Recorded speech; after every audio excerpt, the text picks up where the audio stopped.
We do this every single year. There's a running back that goes to a new team either through free agency or the NFL draft, and we get really big on them for fantasy football. We think the upside is massive with the new team that they're on, and sometimes we're right about this, but other times we're really wrong about this. So it was obviously a big offseason for running backs in free agency in specific. We had guys like Derrick Henry, Saquon Barkley, Josh Jacobs, Tony Pollard, Aaron Jones, all join new teams on pretty big contracts when we're talking about running backs here. Now, what I want to do here is I want to hone in on Saquon Barkley today. He is the running back 5 right now on Underdog in fantasy football, and I think this price is terrible.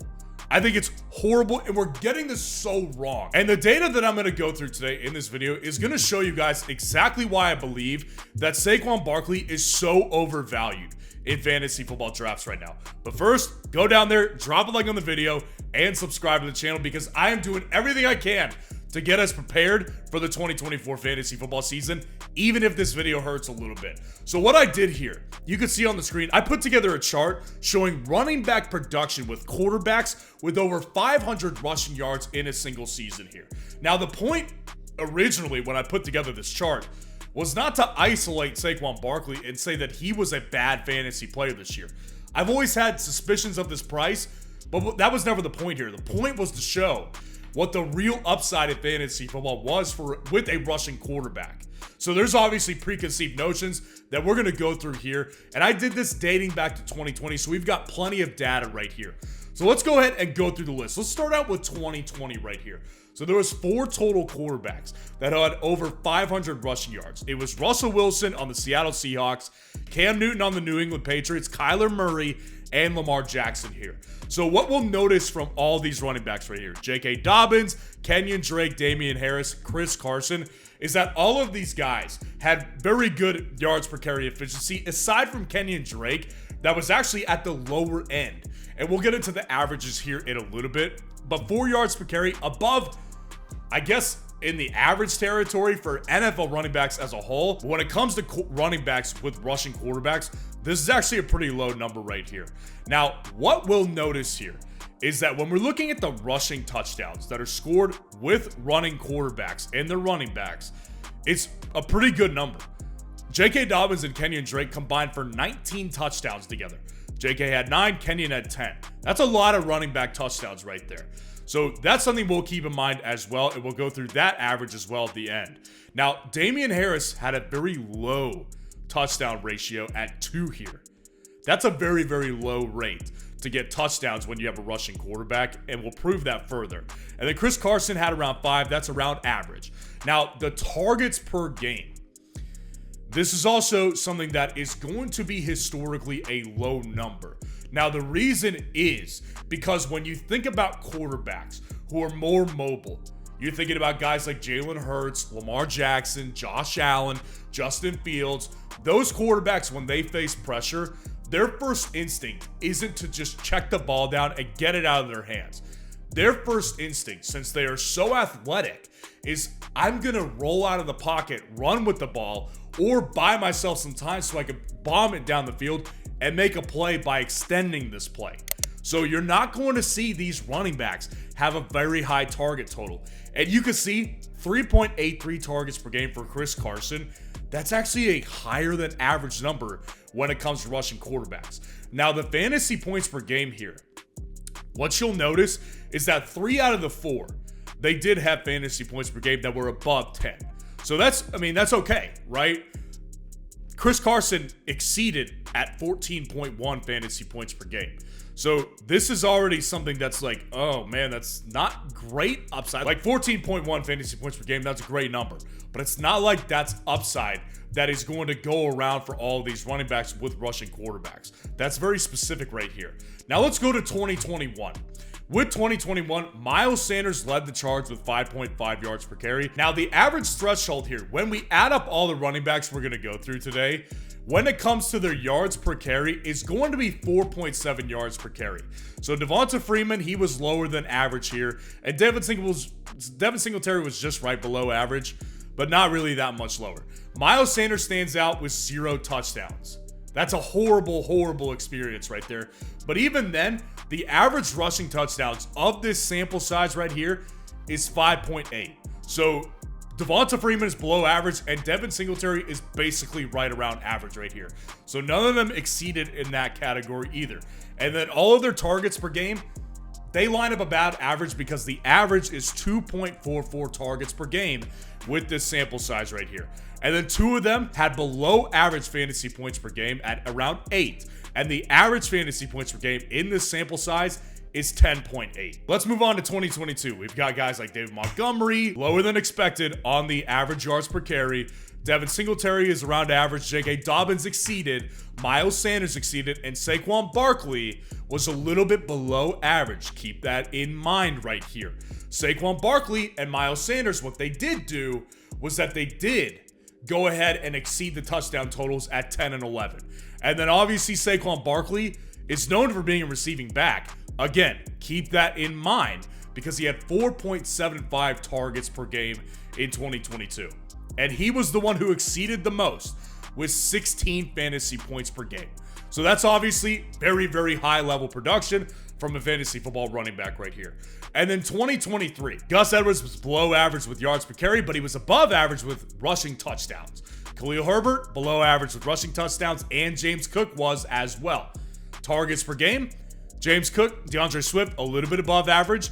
And then James Cook had 12.4 fantasy points per game, well above the average. So that was obviously a lot of data to go through. Just bear with me for a second because we're going to kind of simplify this just a little bit here.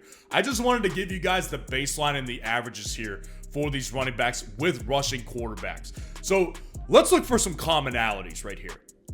When we're looking at the quarterbacks in all 4 of these seasons right here, what we'll notice right here is that there was 3 quarterbacks that were on this list 3 out of the 4 seasons. It was Lamar Jackson, it was Jalen Hurts, and it was Josh Allen. So what I want to identify here is that these guys moving forward, they're likely going to continue to be on that list because they're consistent rushing quarterbacks. We had some one-hit wonders like Kyler Murray, probably might get back to that this year. Cam Newton obviously not coming back to that. Russell Wilson not coming back to that. And Daniel Jones maybe comes back to that. But our core guys right here are Jalen Hurts, Josh Allen, and Lamar Jackson. So let's identify their running backs over the years. With Jalen Hurts, let's look at his running backs and their trends over the years. So with Jalen Hurts, what we can see here is that a Jalen Hurts running back is always going to be above average when it comes to efficiency, with the exception of DeAndre Swift, who is a little below average. But Miles Sanders, very efficient with Jalen Hurts at quarterback. What we'll also notice here is that there was one season where Miles Sanders was very, very good with touchdowns. That was 2022. But both other seasons were below average. Miles Sanders had 0 in 2021, and DeAndre Swift only had 5 in 2023. And the other thing to notice here is that Miles Sanders had bad targets per game in 2022, but both other years, they were a little bit above average, with Miles Sanders other year in Philadelphia and with DeAndre Swift other year in Philadelphia. Now, when you look at the fantasy points per game here with these running backs, what you'll notice here is everybody who was above average by a big margin, the guys in the green right here that you can see on the screen, those guys need 2 of 3 things here to hit when it comes to fantasy football production right here. They're going to need a combination of 2 of the 3 between above average yards per carry, above average rushing touchdown totals, and above average targets per game totals right here. So here's what I want to say about Saquon Barkley. What we need to keep in mind here is that he is the running back 5 on Underdog. So we are expecting elite level production from Saquon Barkley right now. Now, what we also need to keep in mind here, this guy is 27 years old. He's had multiple lower body injuries, and 2 of the last 3 seasons, he's had less than 4 yards per carry. Now, what I'll argue, and what many will argue, I'm sure, is that this is probably because his O-line play was so bad with New York over the last several years. I can understand that, because he's basically going from a bottom 10 offensive line all the way up to a top 3 offensive line in Philadelphia. This could very well be the case. What I will tell you is this. What we just went through, in order for you to provide elite running back 1 production with a running quarterback, You need to hit 2 out of the 3 of those categories. And with Jalen Hurts, one of his running backs had above average yards per carry, and one of them didn't. He also only had one running back with above average touchdowns in the season, and that was only in 1 year with Miles Sanders. And he had one running back with above average targets per game. So let's isolate this. Eagles obviously have a top 3 offensive line. I think that Saquon Barkley's efficiency will rise from where it was in 2023 to be about average in 2024. I think it'll probably be around the average level with rushing quarterbacks, so it'll probably be in that 4.5 to 4.7 yards per carry ratio right there. Now, if you think that he's going to come in here and score 10 touchdowns this season on the ground, I think you're sorely mistaken. The Eagles use the tush push in the red zone most of the time these days. And the NFL did not outlaw the tush push in 2024. So this is going to be another major factor for this offense. So what Saquon is going to need to do to score touchdowns, he's going to need to maximize on anything outside of the 5 to 10 yard line and anything in between the 20s. At 27 years old with lower body injuries and less efficiency, can he hit big plays? His numbers might prove otherwise. I don't think that he's a lock to get anything more than 6 touchdowns on the ground in 2024. And he's also unlikely to see above average targets. And this is also a major problem because when you look at his last 2 seasons, most of his fantasy production, what put him over the top and made him a top 10, top 12 option was because he was getting tons of targets and tons of receptions.